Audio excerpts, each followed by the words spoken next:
नमस्कार साथियों। प्रतियोगी परीक्षाओं को आसान बनाने के लिए मैं लेकर आया हूँ समसामयिक घटनाक्रम पर आधारित प्रश्न, जिसमें सामान्य ज्ञान व विज्ञान के प्रश्नों का प्रैक्टिस सेट सीरीज का ये 8वां वीडियो, जो केंद्र में आयोजित एसएससी, रेलवे व बिहार में आयोजित दरोगा, Bihar head constable police, BPSC 17वीं प्री और टीचर जो वैकेंसी निकला है बिहार एसएससी के लिए और बिहार एसएससी के लिए बेहद ही महत्वपूर्ण है। आप देख रहे हैं Shri Radhe Krishna academy YouTube channel, तो कृपया करके इसे सब्सक्राइब कर लें, दोस्तों के पास शेयर करें, वीडियो को लाइक करें एवं अपना सुझाव कमेंट बॉक्स में दें, ताकि हम और बेहतर से बेहतर सुधार कर सकें इसमें। तो आइए शुरू करते हैं इस सीरीज के पहले प्रश्न की ओर।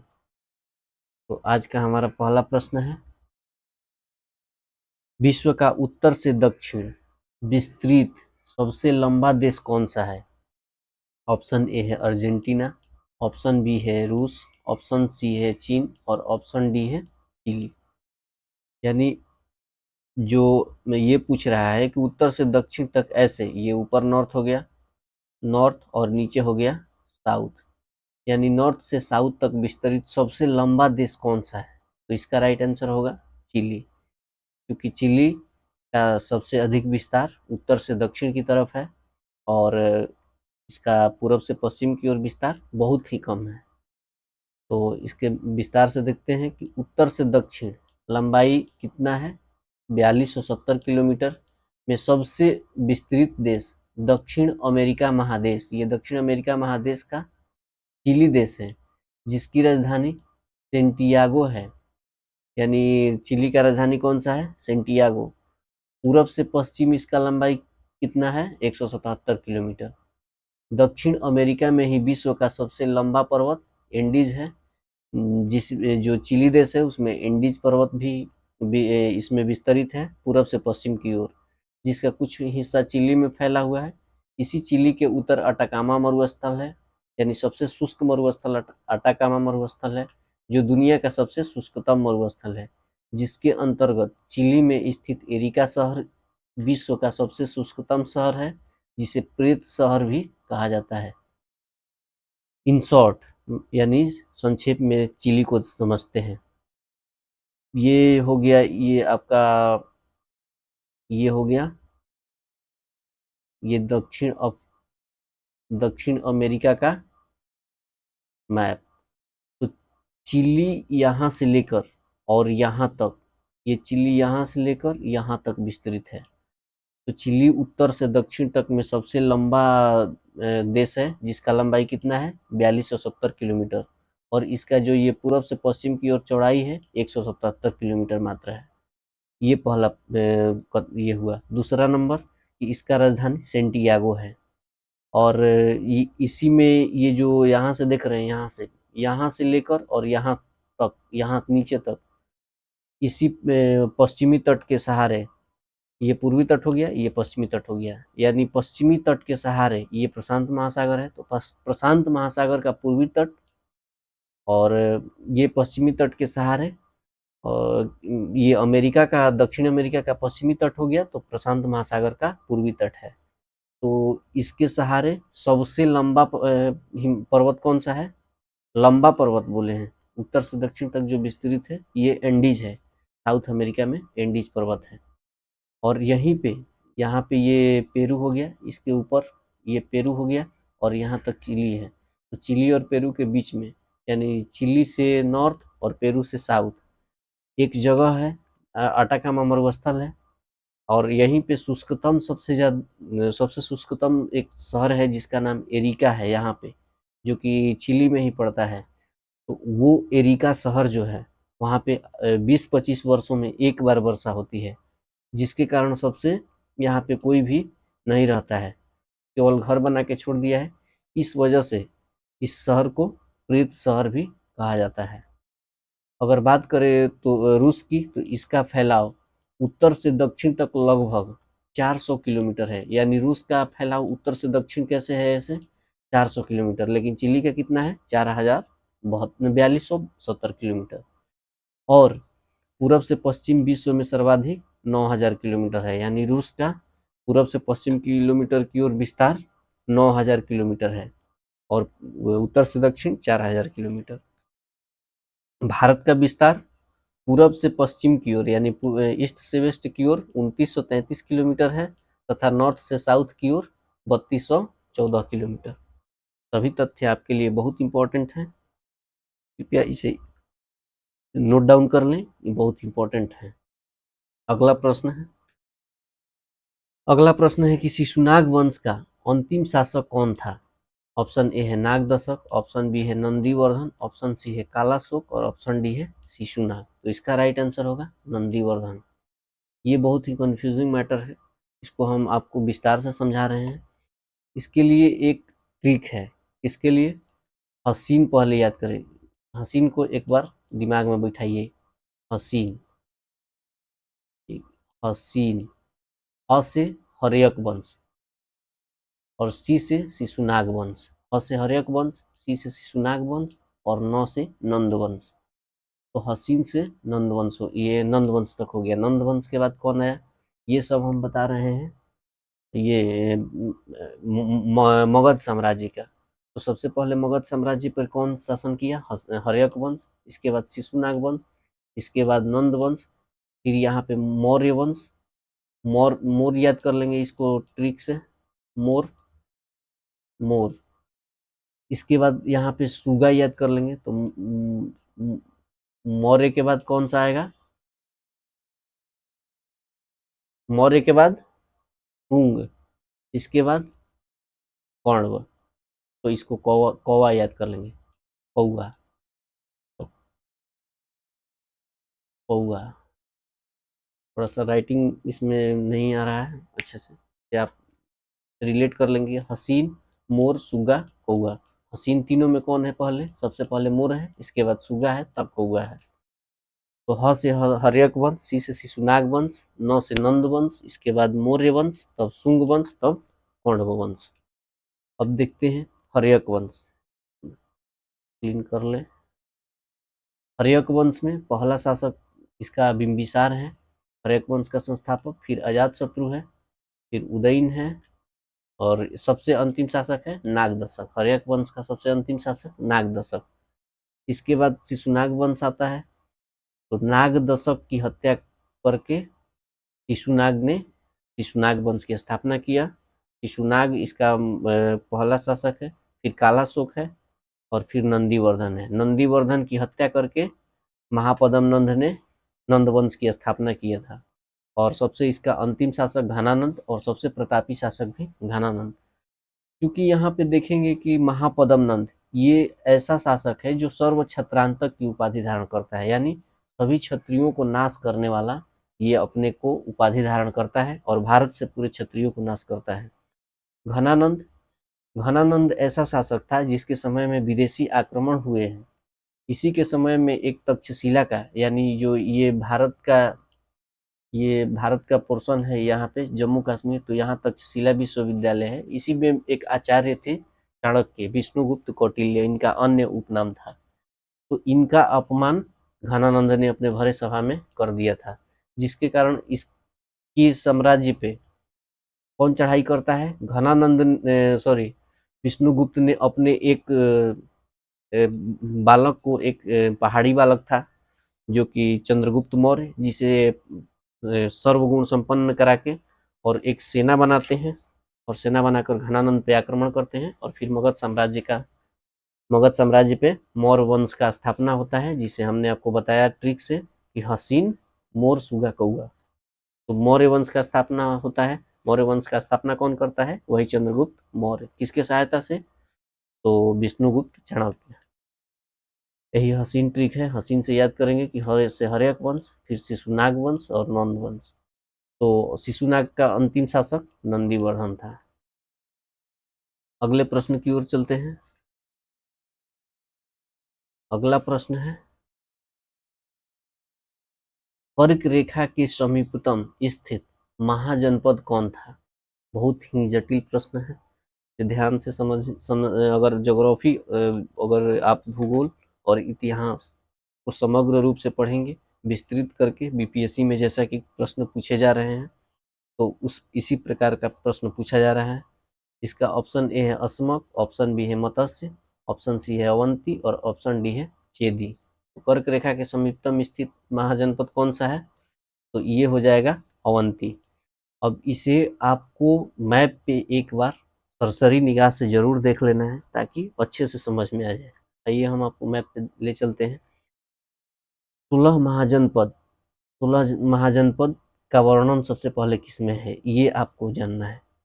तो भगवती सूत्र और अंगुत्तर निकाय, ये दोनों में वर्णन है। भगवती सूत्र जो है जैन का है और अंगुत्तर निकाय बौद्ध धर्म का है। तो इन दोनों ग्रंथों में 16 महाजनपद का वर्णन मिलता है। तो अब देखते हैं 16 महाजनपद।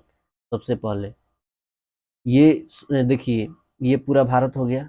भारत में सबसे पहले एक देखेंगे भारत से बाहर। भारत से बाहर कौन है? गांधार। ये गांधार है जिसकी राजधानी तक्षशिला है, जो कि हमने अभी पिछले प्रश्नों में आपको बताया कि यही तक्षशिला एक विश्वविद्यालय था जिसमें चाणक्य इसमें आचार्य थे, जो चंद्रगुप्त मौर्य को शासक बना के घनानंद पे आक्रमण किए और मगध वंश का साम्राज्य मौर्य वंश का ये बनाए, मगध साम्राज्य पे मौर्य वंश का स्थापना कराए। तो ये हो गया एक गांधार। उसके बगल में कम्बोज यानी जम्मू कश्मीर में कम्बोज है। फिर यहाँ देखते हैं ये गोदावरी नदी गुजरती है। गोदावरी नदी, तो गोदावरी नदी के दक्षिण में दक्षिण भारत और उत्तर में उत्तर भारत। तो ये दक्षिण भारत जो है, दक्षिण भारत में एकमात्र ही महाजनपद था जिसका नाम था अस्मक। तो अस्मक का राजधानी पोटली या पोतन। ये वर्तमान में पूछा जाता है कि ये वर्तमान में किस राज्य में है, तो ये तेलंगाना में है। ये इंपॉर्टेंट है बहुत, इसे अवश्य लिख लीजिएगा। इसके बाद एक मध्य प्रदेश में था जिसे अवंती बोला जाता है। अवंती का राजधानी उज्जैन या माहिष्मती। माहिष्मती पे फिल्म भी बन चुकी है, बाहुबली 2। वही अवंती महाजनपद था। और इसके बाद एक राजस्थान में है मत्स्य। मत्स्य का राजस्थान में एक है जिसका राजधानी विराटनगर था। 3 है बिहार में, कौन कौन? एक वज्जी है, एक अंग है, एक मगध है। तो वज्जी वैशाली, गंगा उस पार, वैशाली यहाँ से बीचों बीच गंगा नदी निकलती है, तो वैशाली उधर हो गया, तो वज्जी की राजधानी वैशाली। इस पार मगध हो गया, मगध। और अंग यहाँ नहीं होके ये अंग यहाँ है, गया वो भागलपुर और मुंगेर, यानी भागलपुर और बांका आदि को मिला के अंग बना है। तो अंग की राजधानी चंपा यानी भागलपुर के, यहीं पे विक्रमशिला विश्वविद्यालय बनाया गया है अंग महाजनपद में, ये भी पूछता है।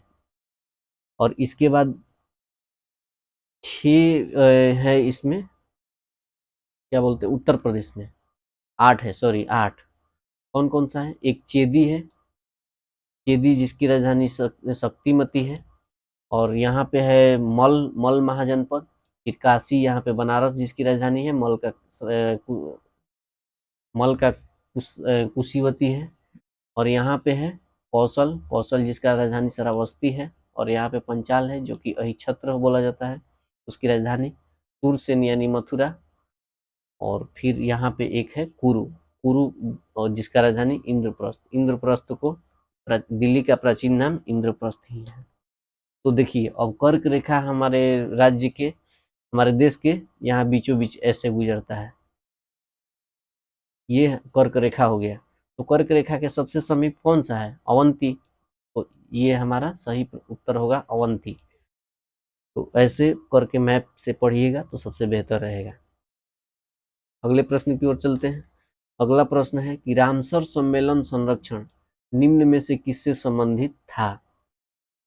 अभी भी रामसर सम्मेलन का संरक्षण अभी भी जारी है, लेकिन ये सम्मेलन पूछ रहा है कि सम्मेलन किससे रिलेटेड था उस समय। ऑप्शन ए है जैव ईंधन, ऑप्शन बी है निर्वनीकरण, ऑप्शन सी है नम भूमि, ऑप्शन डी है शुष्क भूमि। इसका राइट आंसर होगा नम भूमि, यानी इसको इंग्लिश में बोला जाता है वेटलैंड्स कंजर्वेशन, यानी जो आर्द्र भूमि का है वो संरक्षण के लिए रामसर सम्मेलन बनाया गया है। इन शॉर्ट में देखते हैं कि रामसर स्थल रामसर अभिसमय के तहत अंतर्राष्ट्रीय महत्व आर्द्र भूमि है, जिसे वर्ष 1971 में यूनेस्को द्वारा स्थापित एक अंतर सरकारी पर्यावरण संधि आर्द्र भूमियों पर अभिसमय के रूप में भी जाना जाता है, और इसका नाम ईरान के रामसर शहर के नाम पर रखा गया है, जहां उस वर्ष सम्मेलन पर हस्ताक्षर किए गए थे। यानी रामसर कंजर्वेशन सम्मेलन संरक्षण जो है 1971 में हुआ था, कहाँ पे? ईरान में, और उसी समय के में हुआ था, और ईरान के रामसर शहर में, तो उसी शहर के नाम पे इसे रामसर सम्मेलन रखा गया। भारत की 11 नई आर्द्र भूमियों को रामसर स्थल या अंतर्राष्ट्रीय महत्व की आर्द्र भूमियों में शामिल किया गया है। इसके बाद देश में रामसर स्थलों की संख्या 75 हो गई है। अब फिलहाल में कितना है? 75। तो तमिलनाडु में रामसर स्थलों की संख्या 14 है। सबसे ज़्यादा रामसर स्थल तमिलनाडु में है, अधिकतम है, और उसके बाद उत्तर प्रदेश 11 का स्थान आता है। तो कुल मिला के अभी कितना हो गया है? 75 हो गया है।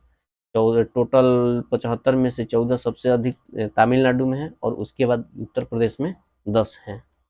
1971 में रामसर सम्मेलन हुआ था, और ईरान में रामसर एक शहर है जिसके नाम पर यह सम्मेलन का नाम रखा गया था। अगले प्रश्न की ओर चलते हैं। अगला प्रश्न है कि लिबेरो किस खेल की शब्दावली है? ऑप्शन ए है वॉलीबॉल, ऑप्शन बी है फुटबॉल, ऑप्शन सी है हैंडबॉल, और ऑप्शन डी है बास्केटबॉल। तो इसका राइट आंसर है वॉलीबॉल। अगला प्रश्न है प्रकृति की ओर लौटो का नारा किसने दिया था? ऑप्शन ए है रूसो, ऑप्शन बी है डार्विन, ऑप्शन सी है अरस्तु, और ऑप्शन डी है स्वामी दयानंद सरस्वती। का राइट आंसर होगा रूसो।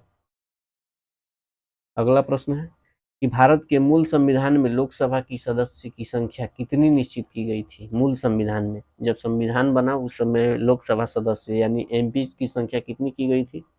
ऑप्शन ए है 525, ऑप्शन बी है 543, ऑप्शन सी है 500, और ऑप्शन डी है 552। इसका राइट आंसर है ऑप्शन सी, यानी उस समय। और एक और बात, एक और है इसमें फैक्ट, कि 10 लाख प्रति जनसंख्या पर एक एमपी का चयन उस समय किया गया था। अभी भी यही है नियम। लोकसभा की वर्तमान स्थिति संविधान का अनुच्छेद 81 लोकसभा की संरचना को परिभाषित करता है। इसमें कहा गया है कि सदन में 550 से अधिक निर्वाचित सदस्य नहीं होंगे, जिनमें से राज्यों के प्रादेशिक निर्वाचन क्षेत्रों से 530 से अधिक तथा संघ शासित यानी केंद्र शासित प्रदेशों का प्रतिनिधित्व करने के लिए 20 से अधिक सदस्य नहीं होंगे। अभी फिलहाल ये है। अगला प्रश्न है कि विश्व में सर्वाधिक स्वर्ण खान भंडार किस देश के पास है? यानी सोने का भंडार के खान किस देश के पास है? ऑप्शन ए है दक्षिण अफ्रीका, ऑप्शन बी है चीन, ऑप्शन सी है यूएसए, और ऑप्शन डी है ऑस्ट्रेलिया। इसका सही उत्तर है, सही जवाब है ऑस्ट्रेलिया। ऑस्ट्रेलिया में सबसे अधिक सोने की खान के भंडार हैं, और सोने के ही नहीं, कोयला के भी सबसे अधिक भंडार ऑस्ट्रेलिया में है। भारत सबसे ज़्यादा कोयला आयात ऑस्ट्रेलिया से ही करता है। अगले प्रश्न की ओर चलते हैं। शशांक किस धर्म का अनुयायी था? किस धर्म का अनुयायी थे जिसने बोध गया में स्थित बोधि वृक्ष को कटवाया? ऑप्शन ए है शैव, ऑप्शन बी है वैष्णव, ऑप्शन सी है मुस्लिम, और ऑप्शन डी है जैन। तो इसका राइट आंसर होगा ये शैव शासक था शशांक। सॉरी, ये गलत है, शशांक एक शैव शासक था। विस्तार से देखते हैं। शशांक बंगाल का शैव सम्राट था, जिसने 7वीं शताब्दी के अंतिम चरण में बंगाल पर शासन किया। वह बंगाल का पहला महान राजा था। हर्षवर्धन ने शशांक को हरा दिया और उड़ीसा में कोकोंडा के कुछ क्षेत्रों पर अपना नियंत्रण बढ़ा लिया। हालांकि सभी गौण क्षेत्रों पर सीधा नियंत्रण ये शशांक गौण शासक ही था। नियंत्रण 637 ईस्वी में शशांक की मृत्यु के बाद ही हासिल किया जा सकता था, क्योंकि ये बहुत ही महान शासक था। और यहाँ पे ये सही कर लेंगे, ये शैव शासक था, मुस्लिम नहीं।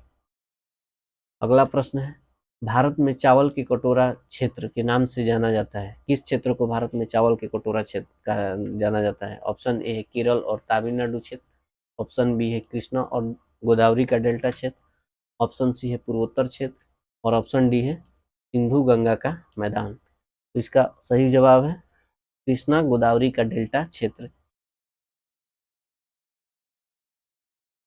अगला प्रश्न है कि द्वितीय आंग्ल मैसूर युद्ध के समय भारत का गवर्नर कौन था? ऑप्शन ए है वारेन हेस्टिंग्स, ऑप्शन बी है कार्नवालिस, ऑप्शन सी है लॉर्ड वेलेजली, ऑप्शन डी है लॉर्ड हेस्टिंग्स।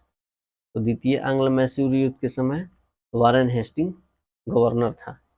इसको एक चार्ट द्वारा देखते हैं। एंग्लो मैसूर युद्ध, 4 मैसूर युद्ध हुए हैं, पहला और दूसरा, तीसरा और चौथा। तो पहला और दूसरा में भारत का शासक कौन था? मैसूर का जो था टीपू सुल्तान। पहले में बहादुरी से लड़ा और दूसरे में आधे वर्ष यानी 19 आधा मतलब कि ये आधे नेतृत्व के बाद मारा गया। इसके बाद तृतीय में उसका बेटा हैदर टीपू सुल्तान संभाला और चौथे में वो भी मारा गया। यानी द्वितीय में उसका पिता मरा हैदर अली और चतुर्थ में टीपू सुल्तान मारा गया। तो समय कब था? 1767 से 69 और द्वितीय कब था? 1780 से 84 और तृतीय था 90 से 92 और ये था 99, 1799। पहले में मद्रास की संधि, इसके बाद दूसरे में मंगलोर की संधि, तीसरे में श्रीरंगपट्टनम की संधि और चौथे में सहायक संधि। सहायक संधि यानी वेलेजली इसमें सहाय होगा क्योंकि वेलेजली ने ये सहायक संधि किया था। सहायक संधि द्वारा मैसूर को अपने राज्य में मिला लिया, अपने साम्राज्य में मिला लिया। प्रथम आंग्ल मैसूर युद्ध के समय कौन था? लॉर्ड वेरेलस्ट। द्वितीय आंग्ल मैसूर युद्ध के समय वॉरेन हेस्टिंग। तृतीय आंग्ल मैसूर युद्ध के समय लॉर्ड कार्नवालिस और चौथे में वेलेजली, जिसने सहायक संधि द्वारा मैसूर को भी अपने साम्राज्य में मिला लिया। अगले प्रश्न की ओर चलते हैं। टाइगर मैन ऑफ इंडिया किसे कहा जाता है? ऑप्शन ए है कैलाश संखला, ऑप्शन बी है राजेंद्र सिंह, ऑप्शन सी है विष्णु लांबा, ऑप्शन डी है सलीम अली। इसका राइट आंसर है Kailash Sankhla. Bird man of India किसे कहा जाता है? Salim Ali. Water man of India किसे कहा जाता है? Rajendra Singh. Tree man of India किसे कहा जाता है? विष्णु लांबा, जिसे प्रणब मुखर्जी ने संबोधित किया था। अगला प्रश्न है, विष्णु पुराण किस वंश से संबंधित है? ऑप्शन ए है मौर्य वंश, ऑप्शन बी है गुप्त वंश, ऑप्शन सी है आंध्र सातवाहन वंश, ऑप्शन डी है मुस्लिम वंश। तो इसका राइट आंसर होगा मौर्य वंश। मौर्य वंश विष्णु पुराण से संबंधित है। अगला प्रश्न है, भूकंप तीव्रता को किससे मापा जाता है? ऑप्शन ए है रिक्टर स्केल, ऑप्शन बी है सिस्मोग्राफ, ऑप्शन सी है एनीमोमीटर और ऑप्शन डी है पायरोमीटर। तो भूकंप तीव्रता को रिक्टर स्केल पे मापा जाता है। सिस्मोग्राम से सिस्मोग्राफ बनाया जाता है, जिसमें उसके तरंग को यानी भूकंप के तरंगों को सिस्मोग्राफ पर दर्शाया जाता है। और जो मर्केली स्केल होता है उसमें भूकंप से कितना क्षति हुआ उस पे दर्शाया जाता है मर्केली स्केल पे। और एनीमोमीटर हवा की गति को मापा जाता है।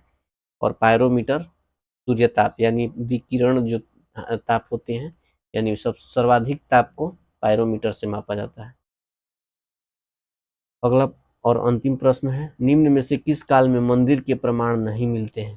बहुत सोच समझ के जवाब दीजिएगा क्योंकि बहुत इंपॉर्टेंट प्रश्न है। ऐसे ही प्रश्न प्रायतः बीपीएससी में पूछे जा रहे हैं।